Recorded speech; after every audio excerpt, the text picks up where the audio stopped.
Assalamualaikum warahmatullahi wabarakatuh. Semangat pagi teman-teman. Hari ini tanggal 28 November 2025 hari Jumat ya. IHSG hari ini 37,16 poin, turun 0,43%. Movernya hari ini ada BBRI, kemudian Bumi, CBDK, Mina, Cuan, Raja. Jadi yang transaksi gede-gede itu masih di perusahaan-perusahaan yang kita tahu sama tahu. Oke, hari ini saya akan bahas prospektusnya IPO, itu ada Superbank.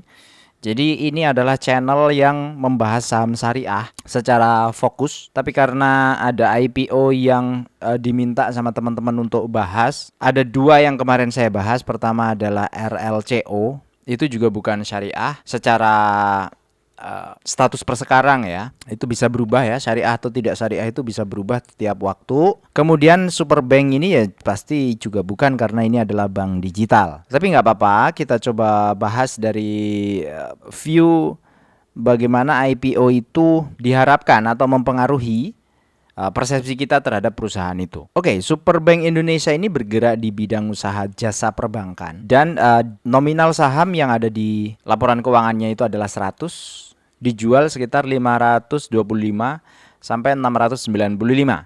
Berarti 5 sampai 6 kali lipat ya dari nilai bukunya. Lalu jumlah saham yang ada itu adalah 100 miliar lembar saham. Kemudian yang dijual ke masyarakat itu sekitar 13%. Angka 13% ini tidak terlalu banyak ya. Free float. Di sini juga ada pernyataan utang pada tanggal 30 Juni 2025 baru saja. Persero memiliki utang seluruhnya berjumlah, nah ini saya nggak tahu nih gimana cara bacanya ya. 9 juta. Artinya 9,5 triliun kah? Coba kita lihat dari sisi aset dulu ya. Aset lancar dan aset tidak lancar, mulai dari kredit, pihak ketiga, kasnya cuma 200 juta teman-teman. Ya nggak banyak nih, sedikit lah. Terus penempatan pada Bank Indonesia ini ada 270 miliar dan seterusnya, sehingga total aset sekitar 14T. Nah kalau dilihat dari liabilitas, oh iya tadi ya yang disampaikan ya, per Juni 2025 itu ada di 9,5T, bener ya, sama ini. Sedangkan total ekuitasnya ada di sekitar 5 triliun. Total liabilitas dan ekuitas ada di 14T. Terus pendapatan, ini pendapatan bunga, bla bla bla bla dan seterusnya sampai bawah ketemu laba sama rugi. Dimana dia itu rugi terus dari 2022, 23, 24. Kemudian 2025 sampai Juni, berarti ini pertengahan, itu sekitar 20 miliar dia untung. Nah, setelah kita hitung itu sekitar 0,2. Berarti kalau disetahunkan 20 miliar itu sekitar 40 miliar, berarti ini sekitar 0,4. Karena 0,4 rupiah per lembar saham itu adalah untungnya dia. Lalu kebijakan dividennya berapa?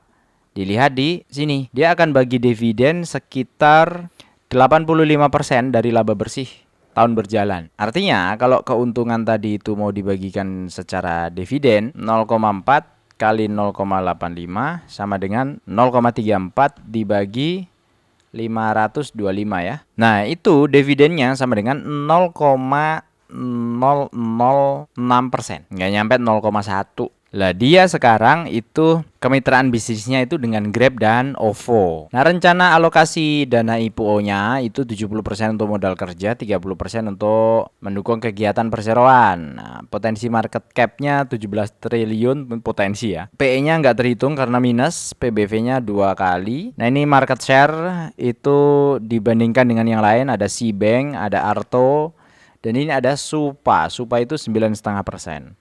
Arto aja 24%. Anda ingat ya saham Arto yang seperti ini bentuknya? Set pluk. Dari 19.500 ke 2000-an. Turun 91,4%. Arto ya. Terus ini ada performa underwriternya, mulai dari yang megang Ratu, CYBR, RAM, ini underwriternya AZ. Kemudian LG, ada Mas, CDIA, Pesat, ada KZ, ada CC. Kalau dilihat dari yang disiapkan itu mereka sudah siap-siap untuk Anda tahu sendiri. Ya bayangin aja kalau mereka tuker-tukeran barang ya.